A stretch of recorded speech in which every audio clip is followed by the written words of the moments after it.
आपण पाहत आहोत SN न्यूज मराठी। लाईक करा, शेअर करा, सबस्क्राइब करा व रहा आमच्या सोबत अपडेट। प्रभागातले आहात आपण? मी खरडवाडी आणि प्रभाग 11 मध्ये थांबा ह्याच्यापेक्षा जोरात बोलायचं। नाव सांगा आपलं। मी प्रभाग 11 मधील खरडवाडी येथील रहिवासी असून माझं नाव सतीश लक्ष्मण ढोले आहे। काय परिस्थिती आहे आता इथं निवडणुकीची तुमच्या प्रभागामध्ये? आमच्या प्रभागामध्ये नगराध्यक्ष पदासाठी विश्वेश जपके यांचे म्हणजे नाव आघाडीवर आहे। मी जनमत आहे इथून। बरं, काय ठरवलं तुम्ही इथल्या लोकांनी? आता कुणाला मतदान करणार आहे नगराध्यक्ष पदासाठी? काय नगराध्यक्ष पदासाठी विश्वेश जपके यांना करणार आहे। काय त्यांचं नेतृत्व? काय नेतृत्व त्यांचं म्हणजे जपके घराण्याचं एक नातं आहे खरवटवाडीशी, आणि सांगोल्याला पण मी सांगोला तालुक्याला सुद्धा एक त्यांचं नेतृत्व। आणि दुसरी गोष्ट, त्यांनी सांगोल्यामध्ये त्यांचं जे काम आहे ते 1900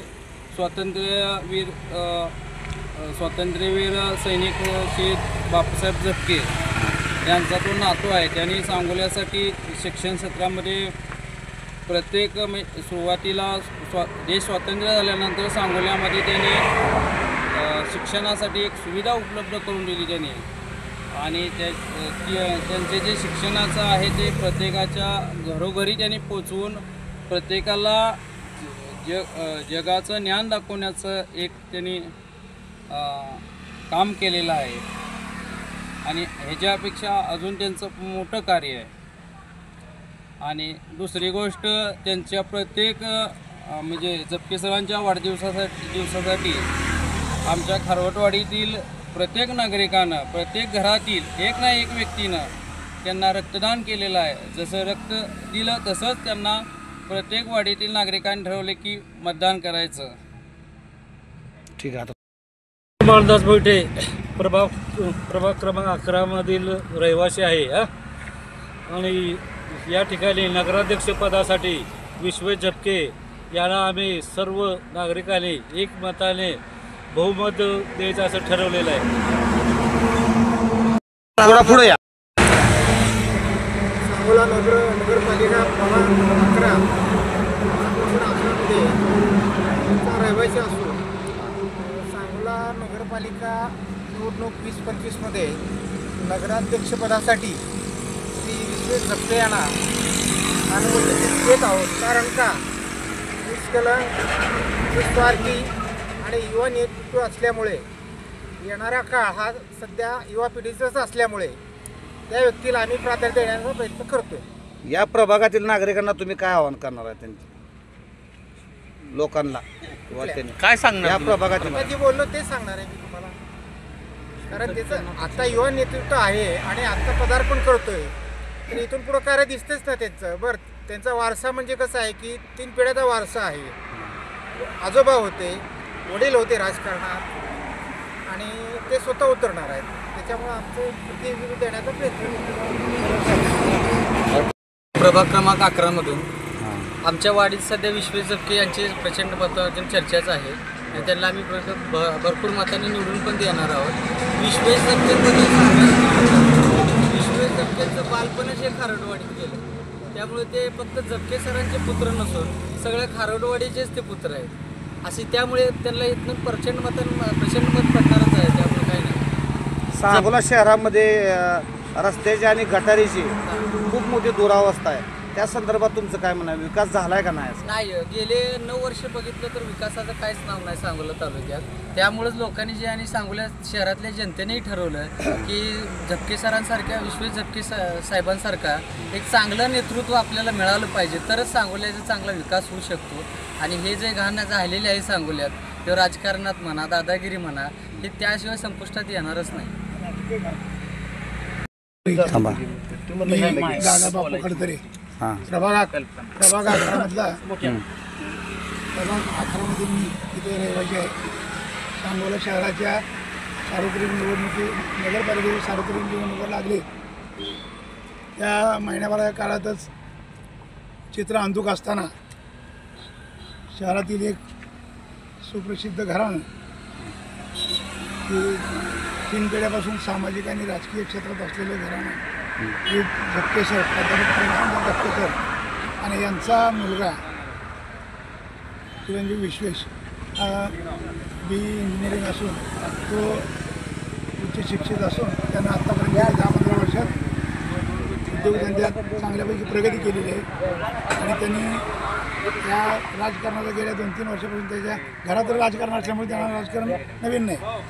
त्या गेल्या 2-3 वर्षात ह्या शहरात झालेला काही जरा धुळीचं राज्य, रस्ते, खड्डे असं जरा थोडंसं बारीकानं अभ्यास करून आपल्यासारख्याने आता ह्या राजकारणापासून लांब राहून उपयोग नाही, आपण यात उतरून काहीतरी सुधारणा केली पाहिजे हा विचार त्याच्या मनात घोळत होता आणि त्यानं प्रत्यक्षात वडिलांना बोलून दाखवलं आणि त्यांनी निर्णय घेतला. झपके सरांनी पण निर्णय तरुणाला वाव द्यायचा म्हणून निर्णय घेतला आणि त्या क्षणी ज्या वेळेला ही निवडणुका लागल्या आमच्यासारख्या पण लोकांच्या इच्छा प्रफुल्लित झाल्या. कारण तुम्ही सर्व जनतेने सांगोल्यातल्या काय राज्यातल्या काय गेल्या 2 वर्षात 3 वर्षात जे काय गढूळ राजकारण चालू आहे त्या गढूळ राजकारणाच्या पार्श्वभूमीवर अलिप्त राहून कोणाच्याही मागे न लागता आणि इतर 2 मला वाटते 8-9-11 उमेदवार काहीतरी आहेत नगराध्यक्ष परिषदेत तर त्यांनी आज पदार्पण केलं. नगराध्यक्षपदासाठी उमेदवारी अर्ज भरला. त्या दरम्यान त्यांनी प्राथमिक स्वरूपात इतर पक्षाची सर्व शहरातील आपण चांगले सुजाण नागरिक निवडून बुद्धिवादी कर्तव्यदक्ष तरुण ज्येष्ठ लोकांना घेऊन एखादं पॅनल करून शहराचा विकास सध्या जो खंडित झाला आहे मुळातच विकास ही अखंड चालणारी प्रक्रिया आहे आणि ती प्रक्रिया ह्या गेल्या 7-8-10 वर्षात खंडित झालेली आहे की आपण परत नव्यानं सुरू करूया हा मुद्दा मांडून इतर राजकीय पक्षाकडे झपके सर आणि विश्वेश या दोघा ठिकाणी ह्या 4-5 लोकांनी प्रस्ताव ठेवून आणि त्यांनी पण सुरुवातीला सकारात्मक दृष्टिकोन ठेवला. पण सध्याचा राज्यात चाललेल्या गढूळ राजकारणाचा प्रादुर्भाव सांगोला शहरात पण सुरू आहे आणि या पार्श्वभूमीवर या प्रभागातील नागरिकांना काय आवाहन करणार आहात तुम्ही? प्रभागातल्या नागरिकाला हेच आवाहन करणार आहे आम्ही. गेल्या म्हणजे ह्या आत्ता सध्याची माझी पिढी आहे त्या वयाच्या पिढीला तर पहिल्यापासून शक्यतो माहीत नाही. गणपती समाज असो, भारतवाडा असो, प्रभाग नंबर 11चा जवळ बराचसा इतर समाज केदार सुरक्षा वगैरे कंपनी या सर्वांचं ते म्हणजे एक आदराचं स्थान आहे ते घराणंच आणि आणायचे त्यांनी स्वतःहून निर्णय घेतल्यामुळे त्यांना उत्स्फूर्तपणे पाठिंबा मिळत आहे. इतर ठिकाणचा आमच्याकडे आणि उमेदवारीच्या दृष्टीनं इतर 2 उमेदवारी सध्याची शहरात चर्चेला आहेत. त्या 2 उमेदवारापेक्षा विश्वेश झपके यांची प्रतिमा मिस्टर क्लीन आहे. काहीसुद्धा म्हणजे पाठी कोरी आहे आणि विचार प्रफुल्लित सगळे नवीन पिढीचे विचार त्यांनी विजन घेऊन उतरलेत. ह्या पक्षातून त्या पक्षातून त्या पक्षात ह्या पक्षात फुटायचा त्यांच्या डोक्यात विचारच नाही. त्यांनी नवीन विजन घेऊन उतरलेत. अगदी 4-2 स्त्रिया जरी भेटल्या तरी त्या स्त्रियांनासुद्धा ते विजन एक 5 मिनिटात समजावून सांगतात माझं काय विजन आहे. रस्ते, गटारी, तरुणांचं नोकऱ्याचं काय प्रश्न, शिक्षणाचं काय, बाकीच्या तुमचं ते मॉडर्नायझेशन झालेलं कॉम्प्युटर युगातलं अशा सगळ्या डिजिटल यंत्रणाचं काय या सगळ्या प्रकारच्या सुविधाचं विजन घेऊन सध्या झपके उमेदवार प्रचारात व्यस्त आहेत आणि घरोघरी मोठमोठ्या सभा घेण्यापेक्षा किंवा इतर ठिकाणी माझ्या याचा भाऊ करण्यापेक्षा त्यांनी स्वतःहून आता घर टू घर प्रत्येक ठिकाणी जाऊन पदयात्रा किंवा प्रत्यक्ष मतदारांचा संपर्क कारण ते उद्योगधंद्यानिमित्त फारसे शहरात वगैरे इतर करत नव्हते आपल्या लिमिटेड इकडे तिकडं व्यापारी वर्गात वगैरे असणं मित्रमंडळीत. पण गेल्या महिनाभरापासून त्यांनी जसं उमेदवारी जाहीर झाली तेव्हापासून सर्व शहरात घर टू घर की त्यांचं हे सुरू आहे त्यांचं पदयात्रा आणि मला खात्री आहे त्या सध्याच्या या व्यवस्थेला कंटाळून जी आमच्या जी करून हे आहे आमच्यासारखे सामाजिक क्षेत्रात काही काम केलेलं किंवा वयस्कर ज्येष्ठ नागरिक काही तरुण पिढी या लोकांना हा त्याचा उभं आला आहे. खाजगीत आम्ही इतरत्र बोलताना सुद्धा आम्ही करतोय तर आमच्याजवळचे या सध्या परिस्थितीत उभं आलेली लोक जनता विश्वेश झपके यांना मनापासून काही पाठिंबा देऊन मतदान करतील आणि एक इतिहास घडेल महाराष्ट्र सांगोल्यात ते कुणाच्या कल्पनातसुद्धा नसेल असं यश मिळवून झपके सरांचे चिरंजीव विश्वेश झपके नगराध्यक्ष निवडणुकीत एवढे जातात.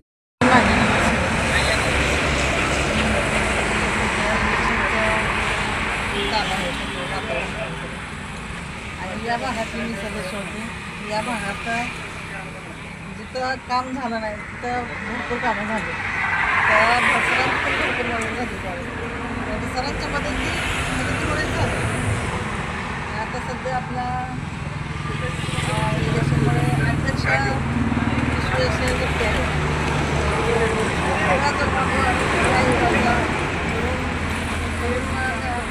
अध्यक्ष आपले नगरपालिकेला पाहिजे असं आम्हाला वाटतं. आणि सुशिक्षित आहे. सुशिक्षित असा अध्यक्ष नगरपालिकेला मिळावी सगळ्या खरडवाडींच्या लोकांची इच्छा आहे.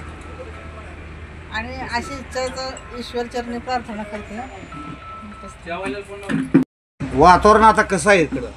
छान आहे वातावरण. वातावरण छान आहे. सगळं कोणाची हवा आहे आता या भागात? या भागात झपके साहेबांचीच हवा आहे. काय होईल वाटतंय निकालात? निकालात आता निकाल तर आमचाच लागणार आहे. सुशिक्षित असा अध्यक्ष आपल्या नगरपालिकेला पाहिजे. त्यामुळे नवीन नवीन कामं होतील. नवीन योजना येतील. नवीन योजना आल्यानंतर लोकांच्या हाताला जरा रोजगार पण मिळेल. माझे नाव चंद्रकांत भगवान खडतरे असून मी प्रभाग क्रमांक 11 मधील मतदार आहे. कुणाची हवा आहे तर काय परिस्थिती आहे 11 मध्ये आता सध्या? 11 मध्ये नगराध्यक्ष पदासाठी जप्ते सरांचा मुलगा विश्वजित जप्ते यांचं सध्या चांगली हवा आहे आणि त्यांचं कार्य पण खूप चांगलं आहे.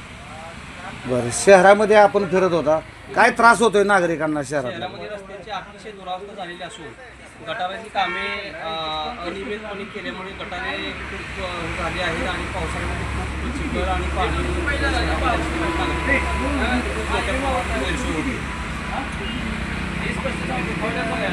नागरिकांना काय आवाहन करणार? या प्रभागातील नागरिकांना मी एकच आवाहन करेन की विश्वेश जप्ते सर यांचं काम अतिशय चांगल्या पद्धतीने असल्यामुळे त्यांना प्रचंड बहुमताने विजय करूया.